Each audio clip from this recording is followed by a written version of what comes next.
Records destroyed. Did we get this? This is new. That might be new. It's new. Oh, that's the idea. Wow. Oy. I didn't even look to see if there's any material here from my Wagner book. It's gone. He was a judge on the Court of Appeals. Let's see. No, Appellate division, no. The appellate division, but it's So you still with the Mendoza board, Chris? it's not Manhattan. For another 2 or 3 weeks. Criminal Oh, and you're New York retiring at that Supreme point. Civil. Wow. 20 years. Wow. I was just reminded of it. That's a big. It's a lot of work. How are you? Hi, Richard. Richard. Yeah. Ian Bassel. Nice to meet you. Hello, how are you doing? Nice to see you. Hello. Just a piece of housekeeping to begin with. We are being taped following a requirement, a local law requirement, and the meeting will be live streamed. The technicians suggest that when you speak, you turn your face that way toward the camera so your lips can be read. And Kenneth, maybe if you move the carafe from directly in front of the camera, it would be good because otherwise people will see a white carafe for the entire meeting. Okay. So excellent. Welcome. We're convening now. Your tape, so hope that's fine. Let's go around and do introductions because not everyone was here the last go round. I'm Pauline Poole, the commissioner of the agency. Hi, I'm Marcy Reason from New York Historical Society. Ian Basson, Deputy Counsel for the Mayor. Ken Cobb, Assistant Commissioner, Department of Records. Julia Kohler, Director of Municipal Archives. Richard Lieberman, the Director of the LaGuardia and Wagner Archives. Chris Moore, retired New York Public Library, Schomburg Center. Excellent. Well, welcome, everyone. All right, the first order of business is to review and approve the minutes from our December 17th meeting. Does anyone have any comments, questions, or if not, can we get a motion to approve? All of these documents were circulated ahead of time. I had nothing to comment. I move to approve the previous minutes. Okay, any objections? Abstentions? Okay, they're approved. Excellent. And we will post those online. Next order of business is discussion and review and approval, hopefully, of our draft report to the mayor. The law requires us to report on an annual basis, so this mostly is the summary of work undertaken in 2014, but because the Archive Review Board met infrequently, it also did not issue a report between 2009 and 2014. The final section is the summary of, the final section, the third section is a summary of the work done in that period. Based on comments from the December meeting, we added more detail about the people who come to the archives and publish work based on their research here. And we've added an appendix that lists sort of all of the research activities that were undertaken in the archives. So it's also to clarify, not in the library portion, which also gets a number of researchers, but people who came here to research things as diverse as the Brooklyn-Queens Expressway, the burial places of German prisoners of war, and crack cocaine and motherhood. So it's, I think it's descriptive, and probably going forward we pull out little vignettes, but I think this is what we could do based on where we started. So comments, thoughts? Yeah, I had one thought. One thing that we do is Google Analytics, which is very helpful. And I don't know how much access you have, in terms of the website, but you learn a lot about the audience, and it takes about a little while for the staff and everybody to get used to it, and also for you to figure out what you really want, because it overloads you with too much information. But we find it very helpful. I think it is a great tool. Our We are just beginning to put digital content up, aside from the photographs, which have been up for 3 years, and that's a growing collection.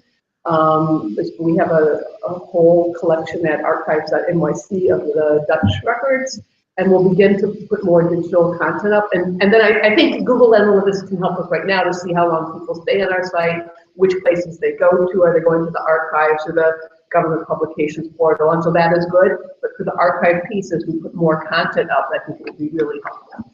Yeah, it's been very helpful for us. And maybe next year we'll be able to include that in the report. Yeah, it's great. Oh, I thought it was a great improvement. That was terrific. I had one question, and then I had some kind of minor organizational suggestions, which I could talk to somebody about afterwards. That were pretty useful. The one question was on page 3. It's under assessment of the state of the municipal archives. The third paragraph goes, beginning in 1952, the archives accession, et cetera, et cetera. I got a little confused there because I wasn't sure how that was different from before, or were they different kinds of materials. I just wasn't quite sure what the significance of the date was and whether I was missing some kind of important point that was being raised. I'm going to turn this over to Ken. I think I know the answer, but I'm going to give it to. Well, the archival collections actually had begun to be brought into the reference library beginning around 1913, when the reference library came into existence. But the archives as a formal named place did not happen until 1952. Oh, so interesting. So we can clarify that when the archive was founded or created in 1952, because that would be the difference, right? Yeah. Okay. Yeah, great. And then I guess my only other question was right below it when you talked about the Bush terminal. I was wondering if it was the only repository. No, we have a repository here in the basement, and I'm sorry, only offsite. It's the only offsite currently. Oh, okay. It occurred to me you might want to actually say that, because, especially because later you say that it needs help. That might make the point more strongly. Okay. Good. All right. Any other comments? Well, if you have any comments, think about something, wakes you up in the dark of night, send Ken an email, and my goal really would be to transmit this to the mayor by the beginning of next week, and I think that's a good schedule. So if anything does occur to you, please send Ken an email, and we will incorporate. And Mark, if you want to talk with Ken afterwards about any other issue topics, that would be also great. And I agree with Marcy. It's a much clearer version of the last one. Thank you. And thank you for your comments to make it so. So it's that's the purpose of the process. So I'm sure everyone read in the news or saw on television the reports about the city storage fire. And as a result, it seemed worthwhile to bring it to your attention. This document shows the materials that were lost by city agencies under the umbrella of our record management office. There are other agencies, most notably the public authorities, that don't follow record retention policies set by the city. They all follow record retention policies set by the state. So HHC, which had many of its files at city storage, isn't included here because they report differently. They don't report to us. But of the city agencies, the boxes stored at city storage are shown, and the number destroyed are shown, and it's far fewer than were initially reported.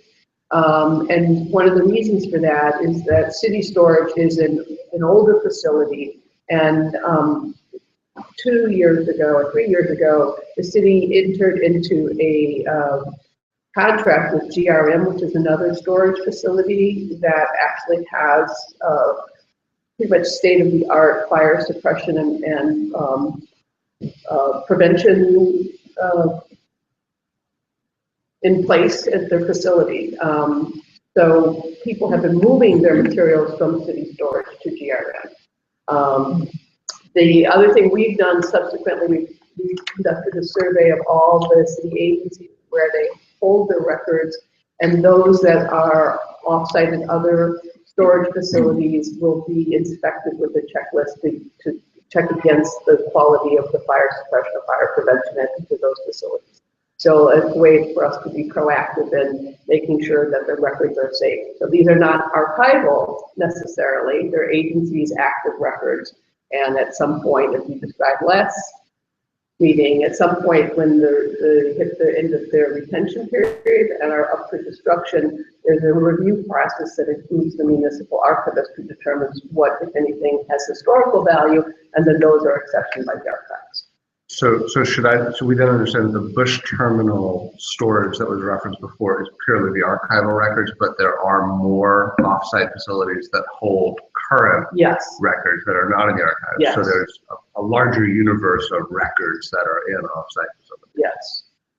Do you think it's worth making mention of the records retention versus archival retention, or just clarifying that? Maybe clarifying in the report, because when I think about sort of our role in making sure that we're protecting the records, I'm thinking not just about the Bush Terminal records, but things like city storage or where others are. So yeah, we may want to clarify that in the report. Okay, that's a good point. The second part of this report is really the sad part of the report, which is the description of the records lost by the Unified Court System. And I know, Ken, we have an extensive holdings of court records. If you want to describe what we have and how this loss, if confirmed, fits into the archive strategy. Well, our records pertaining to the administration of criminal justice are probably the most extensive in North America. They date back to the 1680s. They consist of docket books, case files, indictment records, minutes of court and on. And luckily, most of our records come from the district attorney's office and the lower criminal courts. You notice here in the first line, New York Supreme Criminal, 1940 to 1998.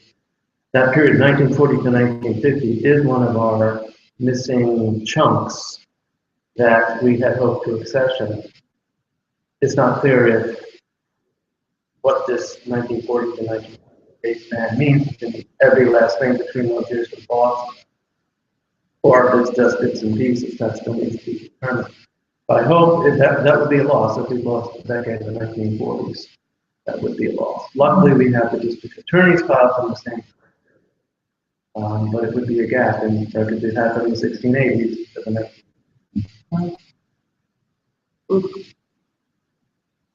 So we will. I was surprised actually by the small number of records from the First Department Appellate Division for the period of 1896 to 2012. That seemed to me to be a very small number of boxes when you consider all of the litigation that's gone through that division, but that department, I don't know, I just was curious. So, but maybe there's maybe it's others stored elsewhere. So we're pursuing that. And any questions on the storage? The stuff that survived the fire, where's that now? So city storage had two buildings, and the materials stored in one building were virtually all destroyed. Most of our materials were in the other building, and they're in the process of moving them to the area. So just to clarify, make sure I'm understanding. So the court files, these were actually files that this department had accessioned? No, none of the files listed on this page had been accessioned by the department for any purpose. Okay. We oversee city agencies' record retention policy, so the records at the first part of this page are those that we have ultimate jurisdiction over. The second listing is a listing of those maintained by the Unified Court System, and many of which we've obtained over the years as the accession there, because they don't maintain them for the long haul. So we might have wanted to accession some of these, that's what you were saying, Exactly. Karen. Okay, Yes. okay.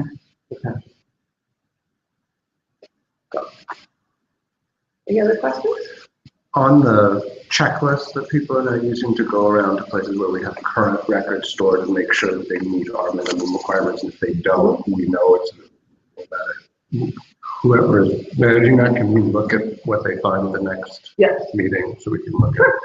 Okay, great.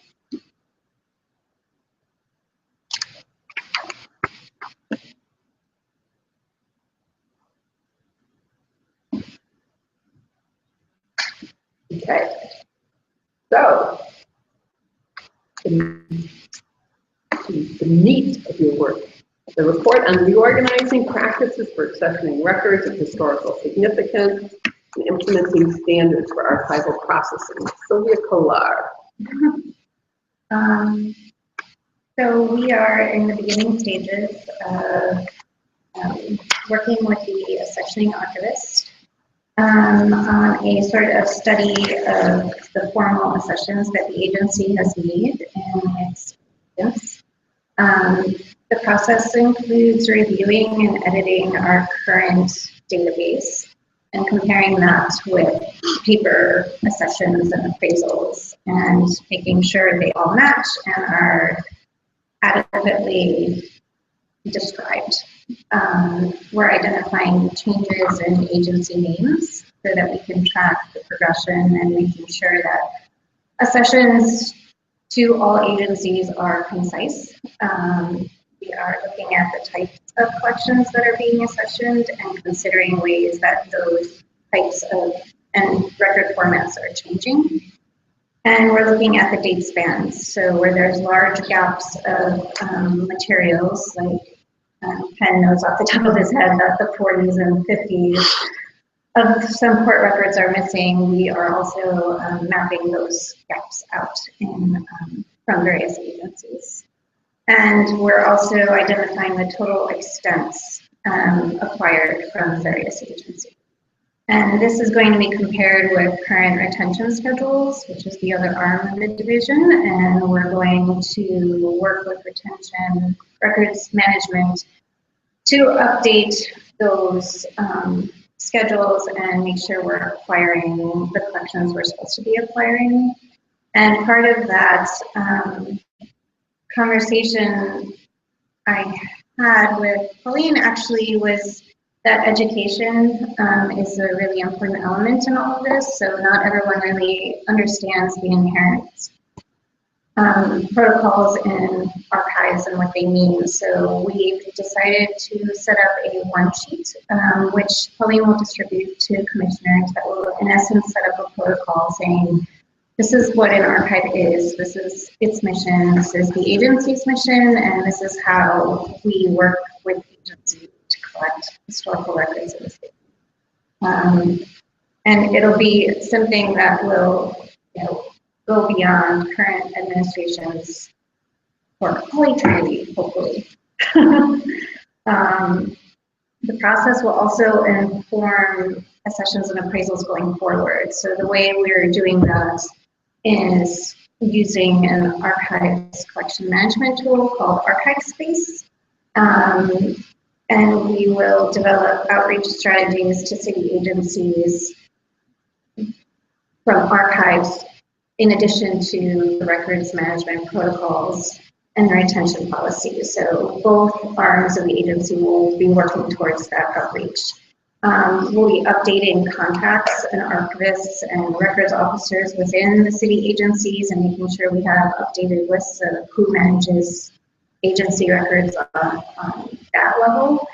Will I be identifying changes in record types, which will prepare us to, in the realm of digital preservation, because that's how records will be coming in. There's a lot more spreadsheets now than where there used to be word tables. So we're preparing for the influx of information that everyone deals with. And will ultimately assist us. This whole process will ultimately help us map the current collections and databases and paper finding aids to archive space, one location, and that's what we'll organize everything. So that's kind of the accessioning process. Yes. It's overwhelming. It's enormous. Indeed. I'm just sitting here getting busy. I think we need to put in place what I would call the emergency room. At one level, we have what we want to do, and we all live with that. And we don't feel very strongly about what we want to do. And then there is the emergencies. In other words, an assessment, let's just say by us, because there was no one else doing this. Let's say an assessment by us of two things: the most valuable records, and that takes discussion, that exist, the prioritizing each, the role they play in New York and running New York. And then within that, hopefully small group, the most valuable records within that agency, and within that list, what's at risk? What's in a basement with a leaky pipe? And I really think that within, and I applaud you and, get scared of the enormous job ahead. I think we need also an approach that basically says, well, listen, these fires and these leaks happen all the time, and we need to basically say as a group, this is the most important, or these are the most important agencies running the city, and within that, these are the real records that tell us their story. And within that, we've got, I'll just make up the number, we've got 1,000 boxes. They're in a basement, and we're worried. And I think we got to really start there.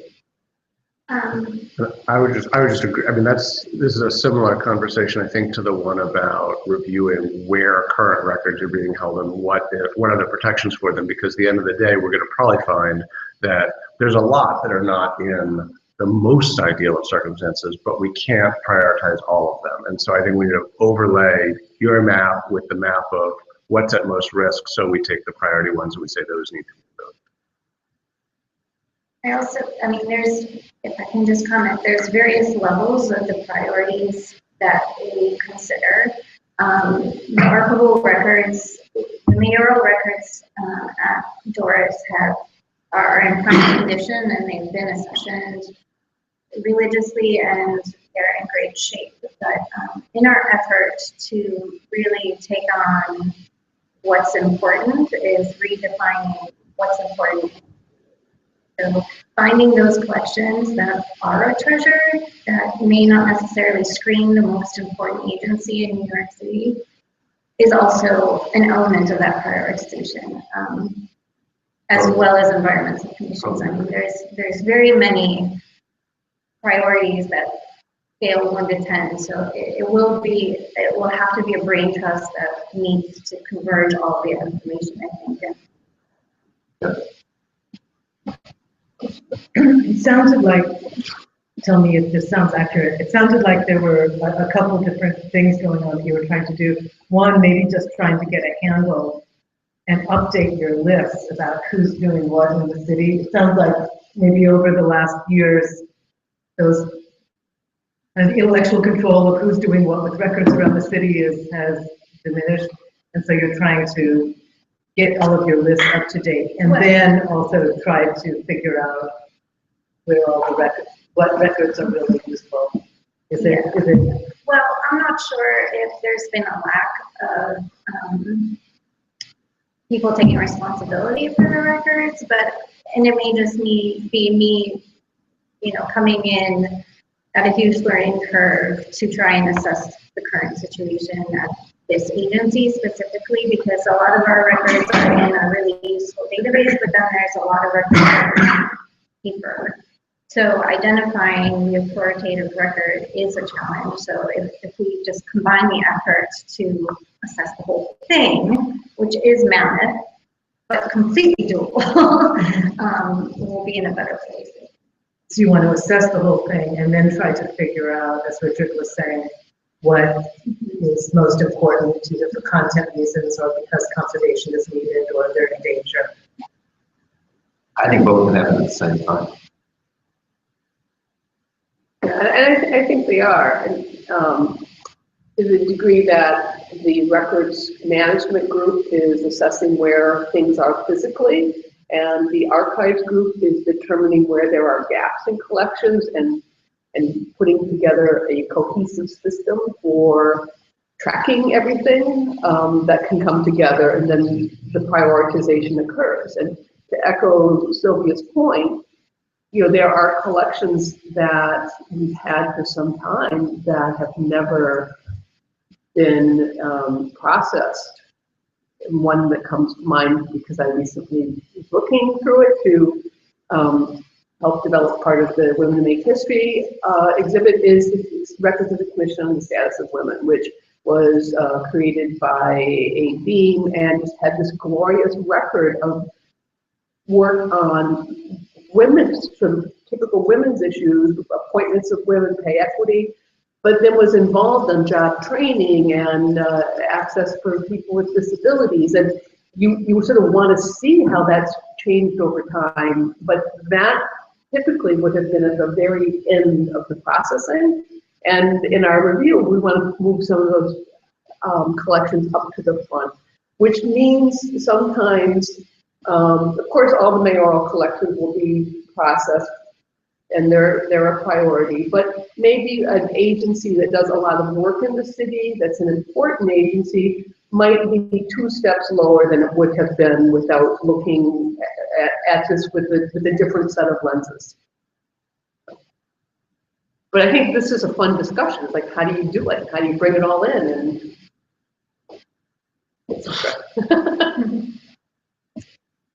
And so standards implementation. It's very simple. We're using DACS, D-A-C-S, describing archives content standard.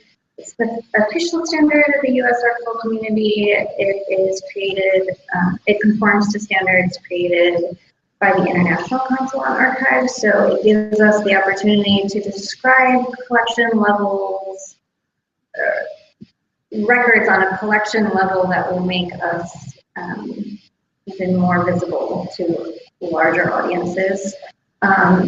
It's been inherent at the agency, but not, I think, formalized and ingrained in the people who are processing the records. So we're taking steps to create 101 workshops on what our mission is and how you describe a collection and beyond indexing, so that there's an intellectual curve there that, you know, may possible in descriptions that will kind of make our outreach a bit wider. So that goes for both digital collections and traditional format collections. And we're developing protocols for such mainly digital collections. And that will help ease, hopefully, the millions of terabytes that we would initially get, and kind of minimize that if we have protocols and saying these are the digital collections we want, and this is the format we want them in, and this is what we collect to each agency, and that will be further retention as well. Then it'll make our job of bringing it in and describing it easier. So that's it. Questions, comments? Okay, excellent. And then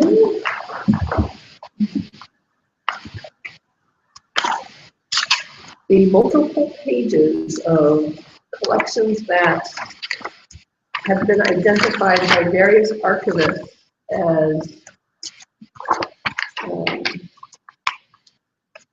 as viable for additional work.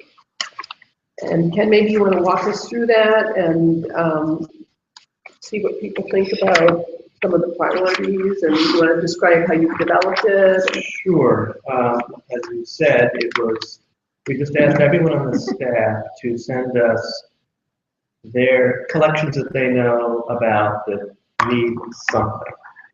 And that something can be anything from conservation to improved description to indexing, to reformatting, whatever it is.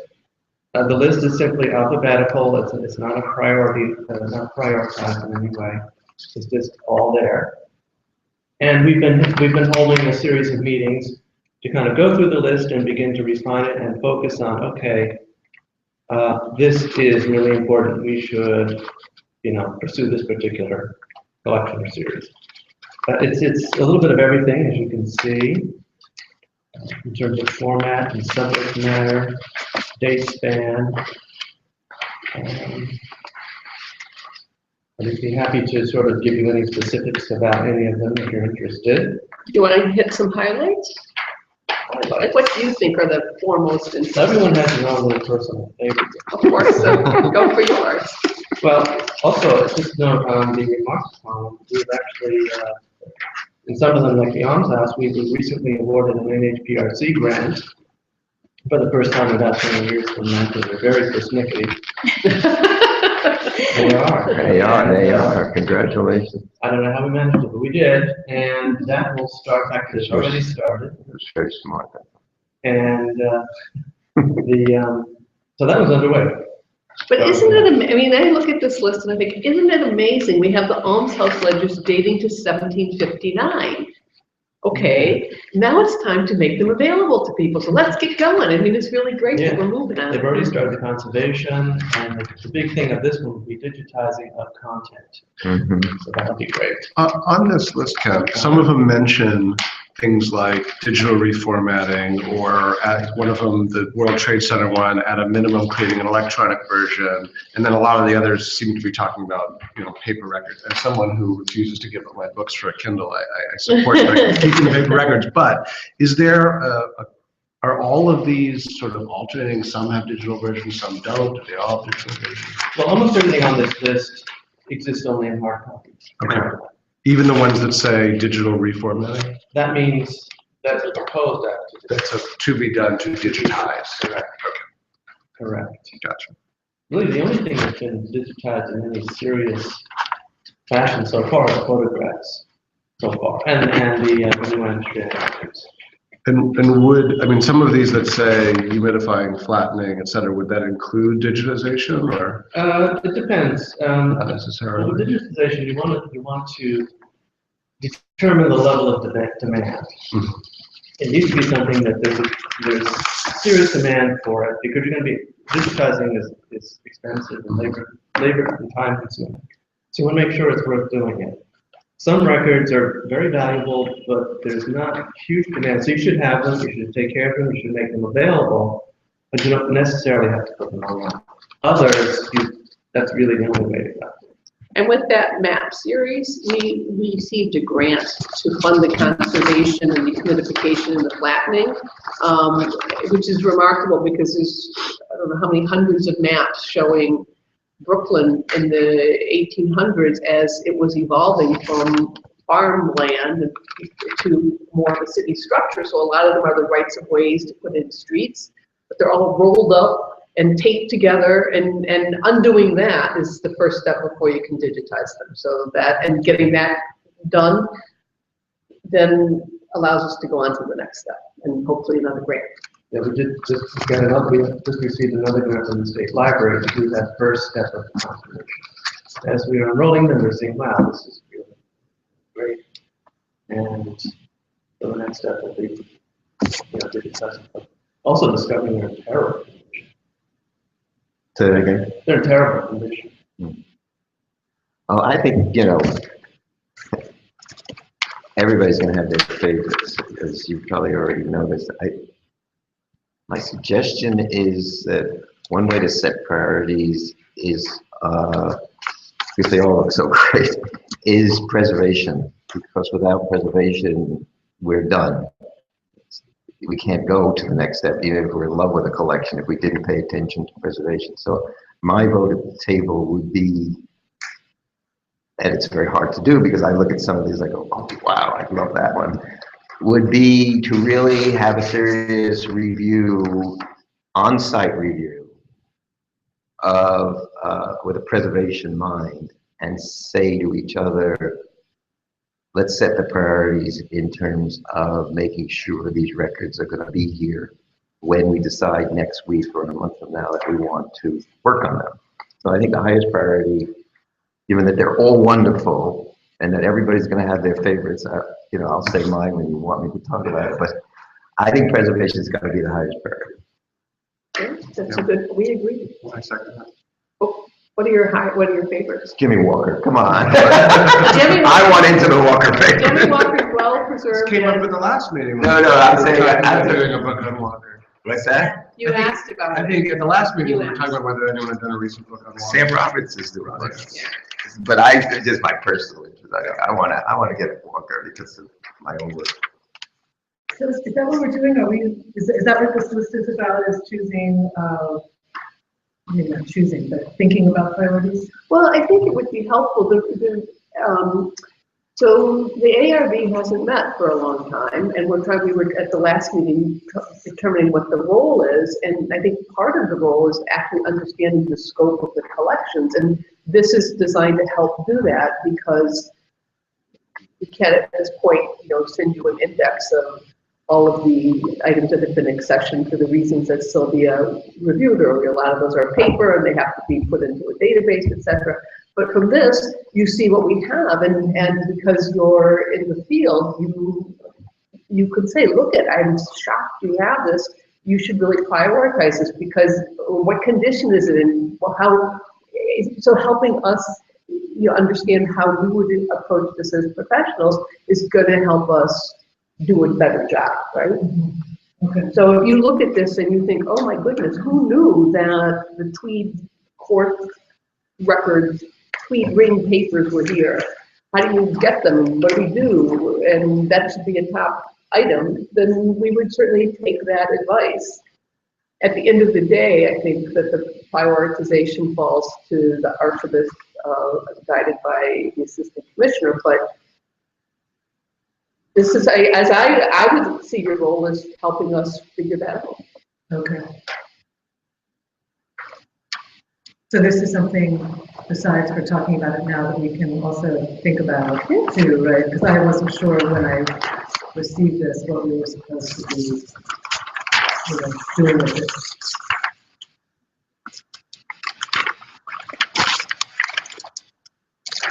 And, you know, the records of enslavement and manumission.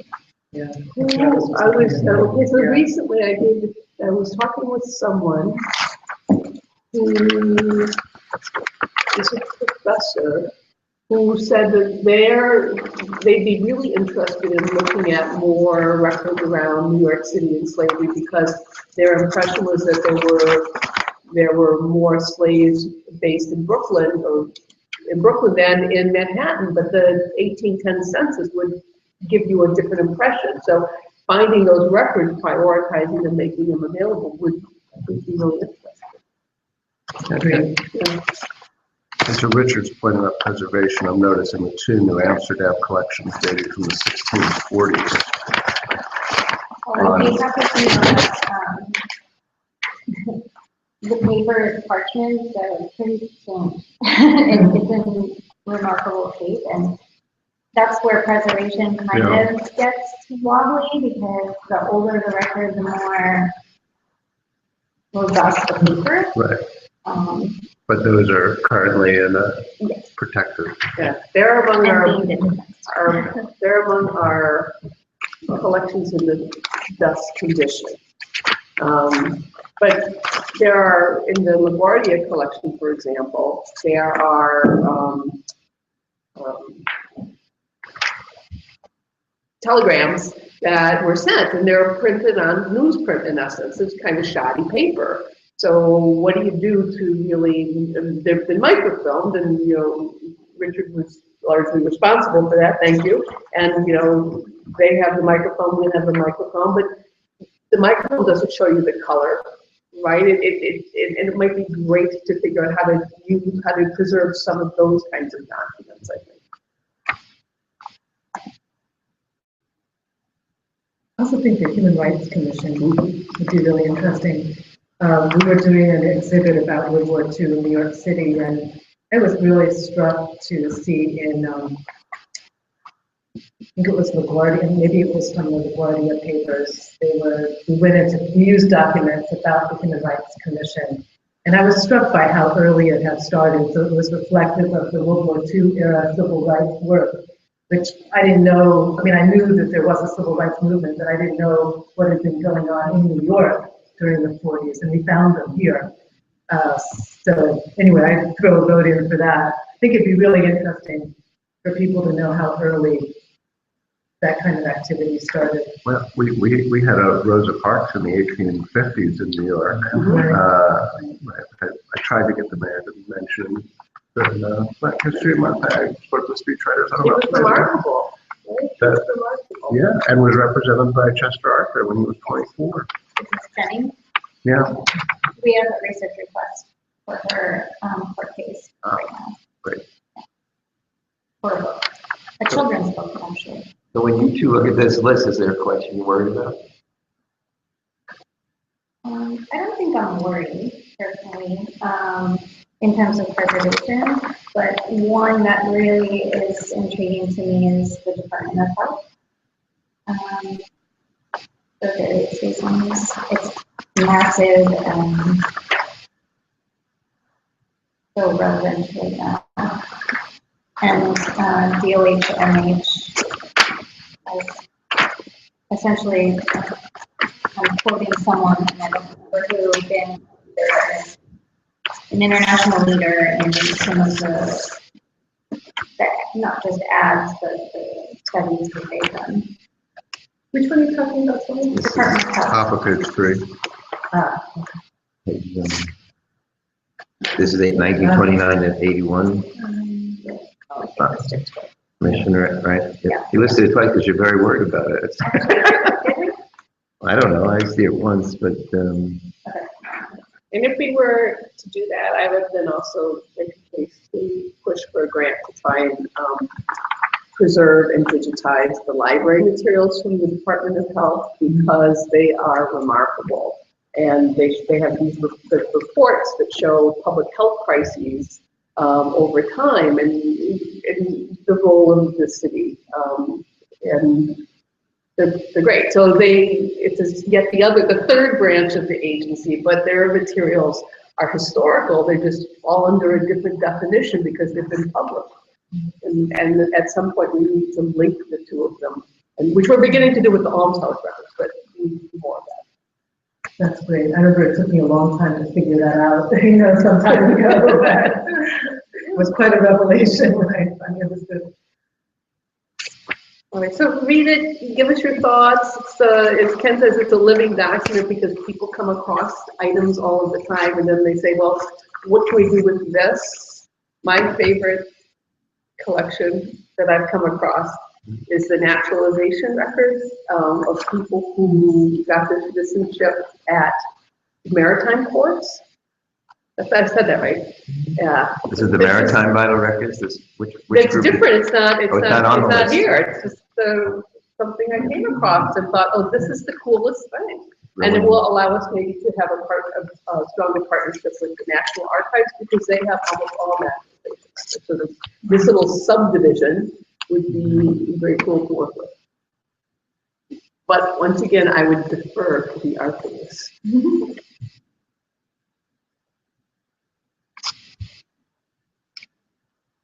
Does this, I know you gave us a list of how people signed in. I was just wondering if there's any way to try to understand how the frequency of use that just kind of comes across the transom maps with your collections. Oh, very much so. You'll notice on the collection view, NYDA, course, NYDA course, and so on. And that's partly because the demand has driven the preservation we received beginning in the 1980s with our partnership with the NEH, grant after grant after grant, reserve and indexes stuff. So it's kind of a, if you make it available, they will come. Does it help at all to try to drive the, And when we write proposals, we can say, we've gotten X number of requests for this, it's to prove that it is worthwhile doing, if there is demand for it, definitely helps. Yeah. And yes, it helps figure out, well, this seems to be what people want. so you can apply that to this list that we were just Right. looking at to try to figure out are there particularly popular I topics? remember as I did this, I was thinking, this does seem to be of interest, and I can't remember which one it was, but I remember thinking, well, we should probably pay more attention to this. But it was. So getting back to my first point, we use Google Analytics to do just that. When we sit down and look at our budget and sort of say, okay, we've got all of this work ahead of us. What's the market? What's the audience saying to us? And through the website, which swamps for us the number of people walking in the door, we can make determinations from lists like this of sort of what's in danger, of course, and then what are people interested in? That drives the budget. But if you flip that and you start processing things that people don't know about, like I'm saying, then you create an even broader audience and demand for materials that people are coming to us with the assumption or the knowledge of collections currently processed and available. But what about the commission themselves? What about the human? Yeah. And also, some more regional collections. And to your point, we don't expect to be flooded by hundreds of people on a daily basis coming to the archives to do research. And as we put more online, people will do research online. But there are ways to identify collections that might have resonance in Flushing or in Far Rockaway or Washington Heights, and figure out how to once they're processed, to put those materials out in communities. And that's part of our mission, I think. So, figuring out how to do it, and that's a different matter, but we want to do it. So if we were to give more closer look at this list, is that something you would want us to talk to you about the next time we meet, or to kind of know about? And what would be your preference? Well, I think you can do both. I mean, if something occurs to you, think, oh, this would be really neat for this reason or that, send it. But it seems to me that if this board has a mission, it is helping us work through some of these questions. And as we prioritize, give us guidance on where you might go for grants, or what might be another partner out in the world, historians and academicians and researchers that we might reach out to. So, because I think you are resources for us that will both guide us but help us grow. So meaning this is going to be an ongoing discussion, and this is just an opening I think so. list? Is that? I'm just trying to figure out what you want us to do with the paper.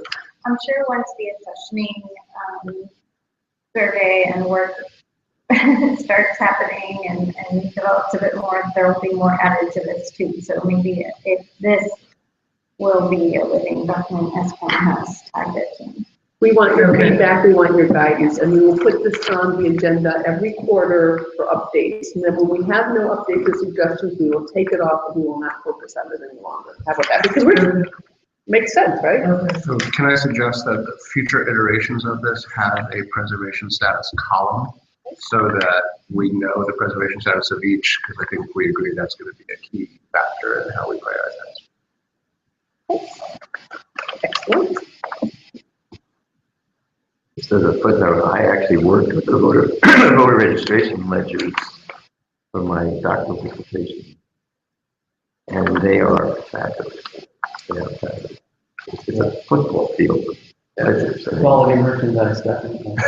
I worked with it, and I remember when they opened the door, showing me the voter registration ledgers. is a dream. So that's where we were this past spring. You open the door, you think, oh, They have I'll just live here. They have the ledgers of the first women registered to vote I mean, it is, in New York County. yeah, I remember. It's fabulous. Coming. Again. And there's Okay. consistency, because the ledgers today probably look the same as they did in the 1800s. 'Cause they haven't updated how we do that. We're working on that, though. We are working on that. Some of the years they asked religion. Pardon me? They Some asked religion. religion in some of the years. Amazing. Very unusual. Yeah. Cold blood. I wonder why they did that. Very rare. These Italians and Jews are working, you know. Yeah. And Catholics, right? Nobody You know, served them with the there's lots complaint at of- the time. They wanted to know. It's Snoopy. Anyway, So the immigrants taking over, that's what they want us to know. All right. great, great. Yeah, that's Exciting. very cool. Okay. On to Sylvia's next report on the Bloomberg collection. We have a plan in place. It's a very overarching general plan that it's on one piece of paper right now. Sylvia, do you have a magnifying glass? Yeah. I'm sorry about that. I tried to make it a one-sheeter, sorry. I'll send around a larger version. Sorry. Sorry. Getting I'll old. describe it for you. Yeah, So I can't read the it. first thing we need is staff. So we figured 2 full-time digital archivists for 36 months, 3 full-time archivists for 18 months. And we'd like to think about initiating a head of digital preservation. Since Bloomberg is the first mayoral agency from which we are collecting digital collections, we figured we'd propose a project to hire a head or director of digital preservation that will address the content created by the administration and establish us on the road to a strategic preservation priority list for the next 10 years. That will involve a lot of work on that person's part in terms of, cost analysis of what it will take the agency to sustain digital collections going forward. We kind of have a handle on the paper collect. We fully have a handle on what it takes to sustain the paper collections, but we do not and have not planned for the digital aspect. Can I just ask a Yeah.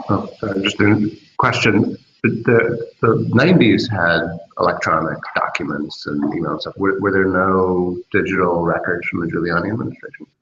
None that were accessioned. There may have been images that were taken digitally, but at this point, our Giuliani collections, the digital part of the Giuliani collections is what was digitized.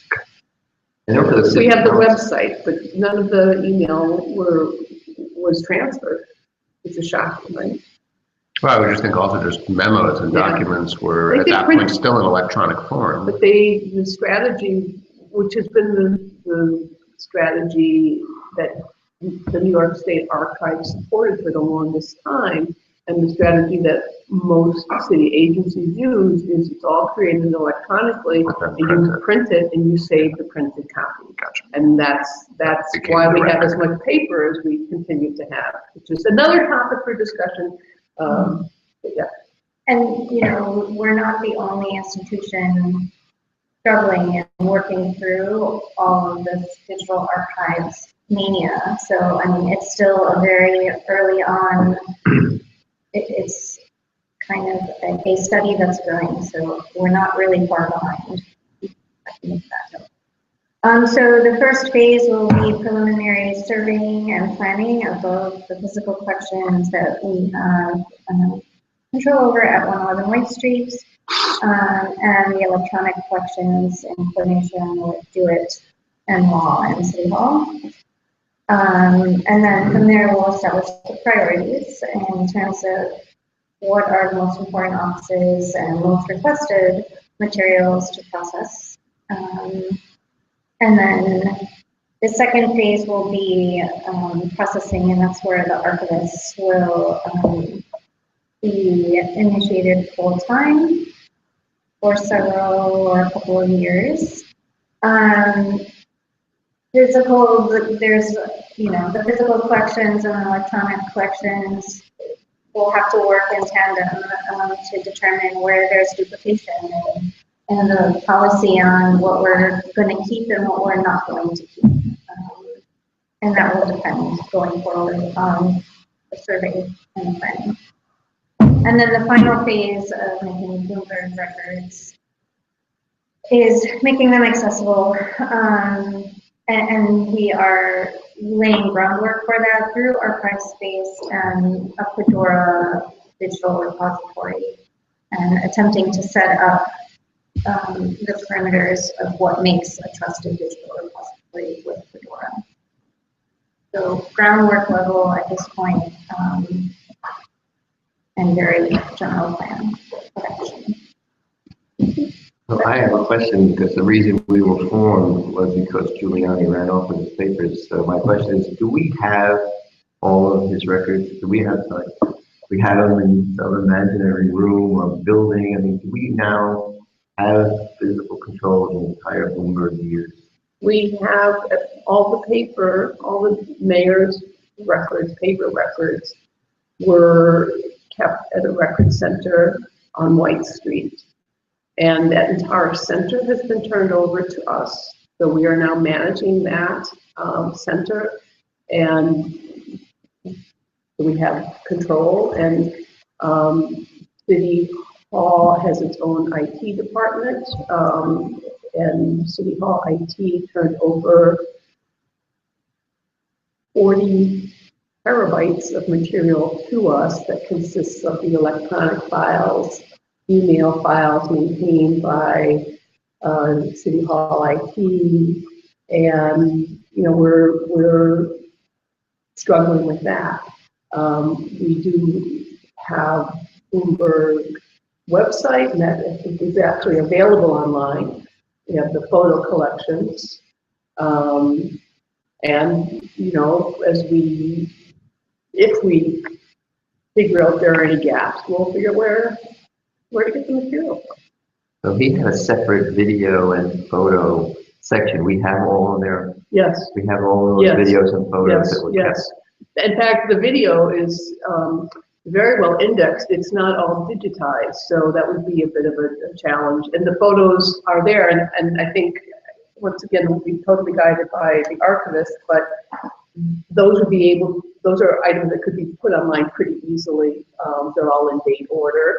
They're not named, but if you knew there was the Queen of England coming on X date, you could find the folders. But that's just the opinionated commissioner. It's not an opinion guided by archival standards, but it would make people, picture What 7,000 about words. the police investigation that has been done for appointments?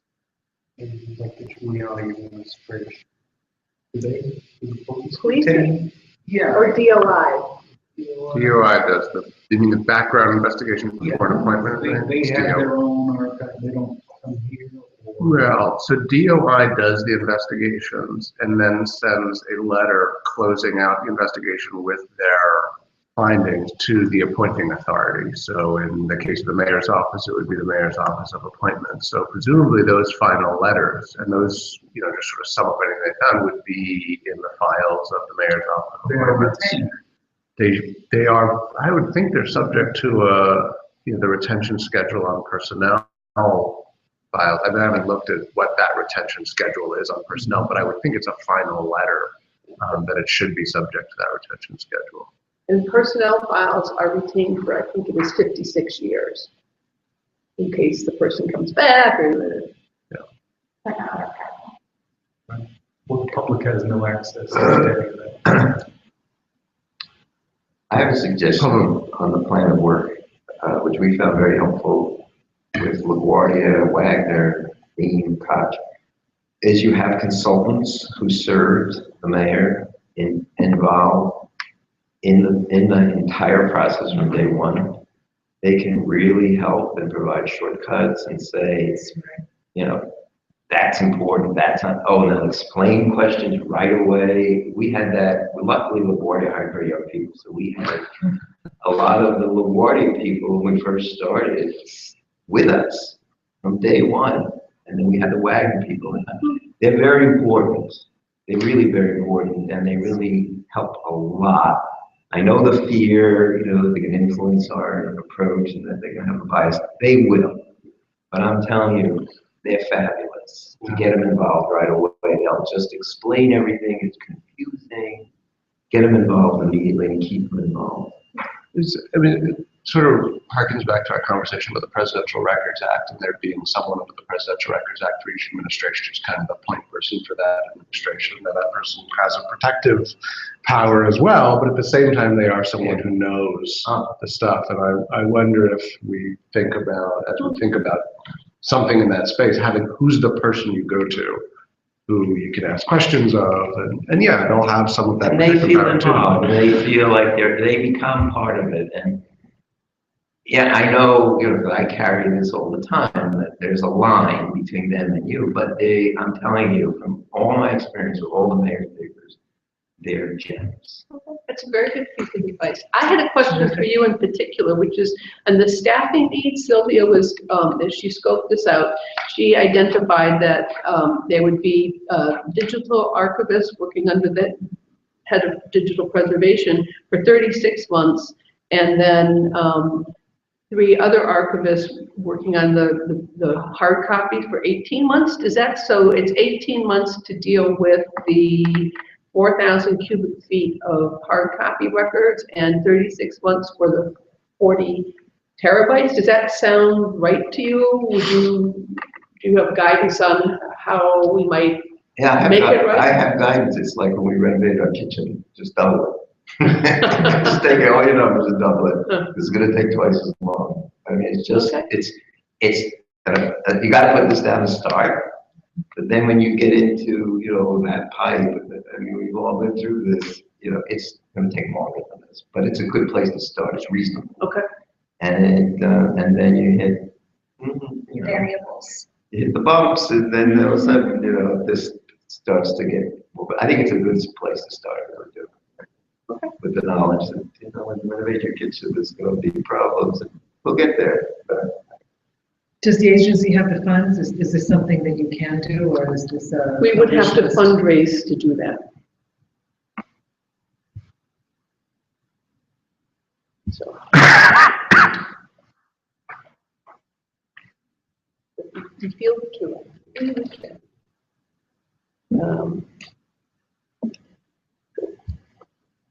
Okay, on to the next topic, which is the Vital Records projects. So we have birth, death, and marriage records that have been microfilmed for years, and we're now in the process of digitizing them. And we have several partners or potential partners. I'm going to turn it over to Ken. And maybe you all know this, but there are a lot of genealogists in the world. It is one of the top hobbies for people. So making these, even though they are historical records, but with a different purpose, maybe, right? They help people tell their stories, and I guess could also inform bigger picture stories. But so, what are we doing with those, Ken? Just to add to what you said, we've noticed recently that it's international phenomenon now. Our patrons are coming from especially the UK, Australia, and Germany, Italy. It's not just Americans researching their own family history. It's other Europeans whose families left, and they're tracking them. Anyway, the digitization is going on. I think last time it's mentioned in the report, and I think we discussed this last time we're doing it. The work is taking place in-house. We're using a contractor, part of the New York State Industries for the Disabled, preferred source it is. And I think we are about 30% completed. We finished the marriages. They started into the deaths. So that's going well.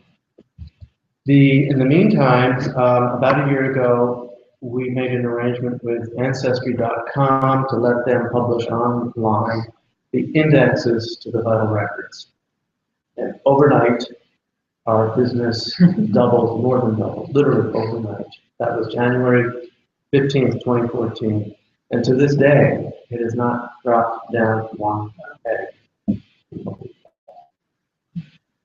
Smart. Just to show what Commissioner Poole said, it's huge.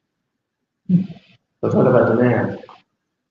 And now, of course, so we're discussing with Ancestry other indexes and in some cases records that potentially could be shared with them, drive people back to us, and you know, get it out there.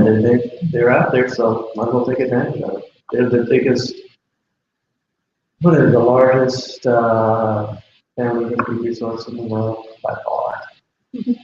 I recently signed up myself, and I'm amazed at what's available. And then Family Search, which is one of them.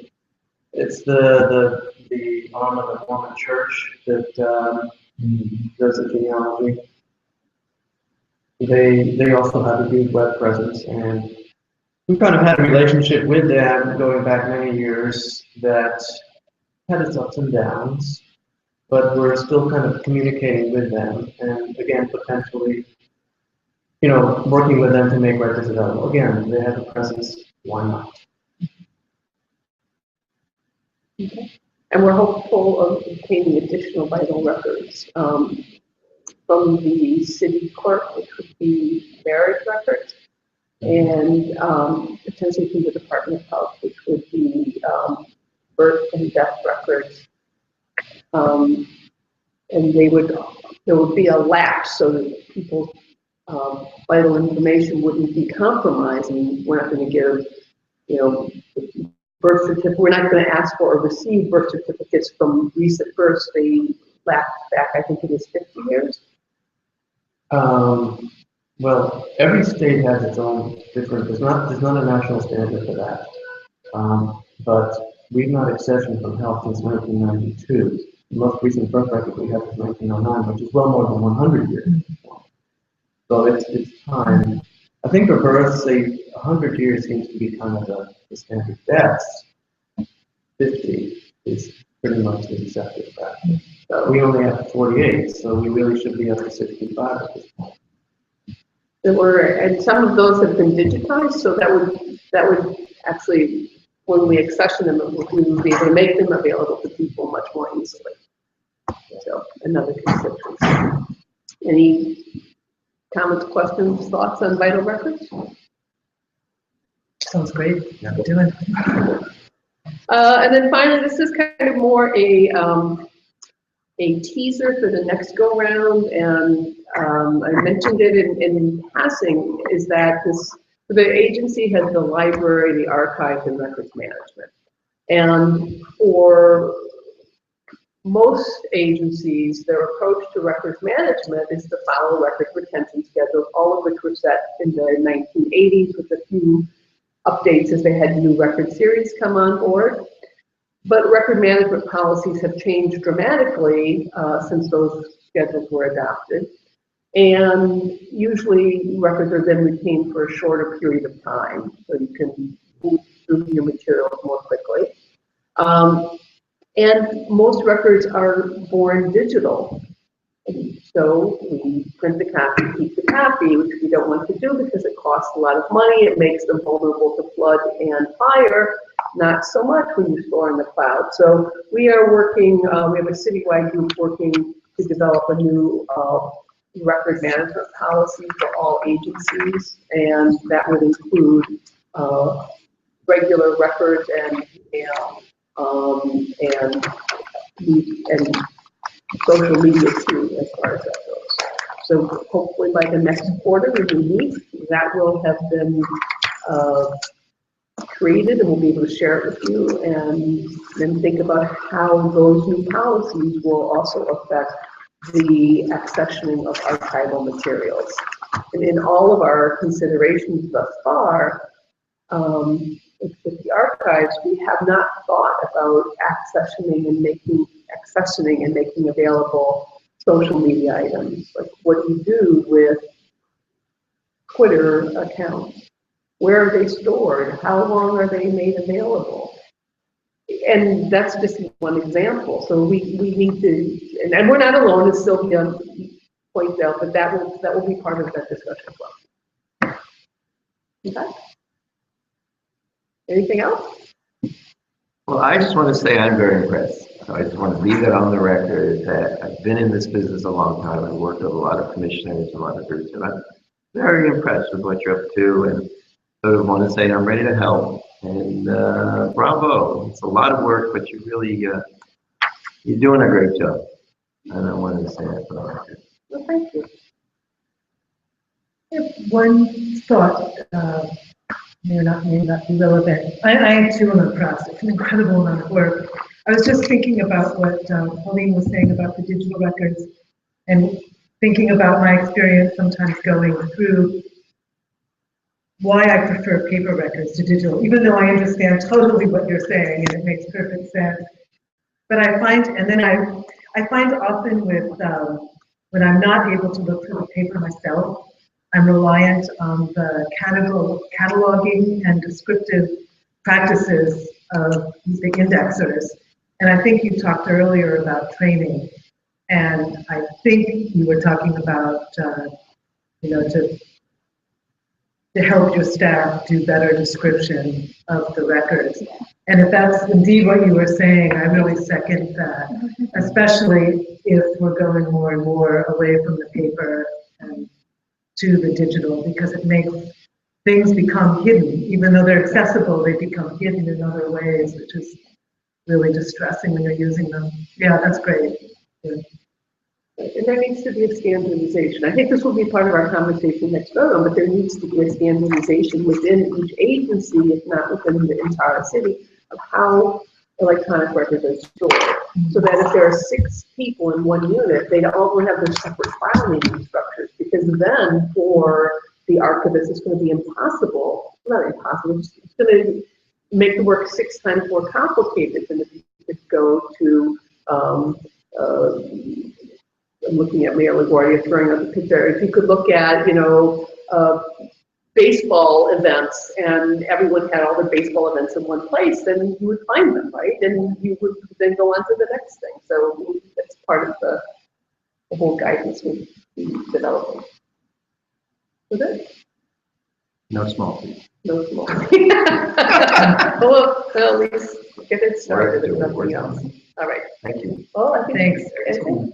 Just to say, the excellent, all of them impressive. I consider myself a professional patron.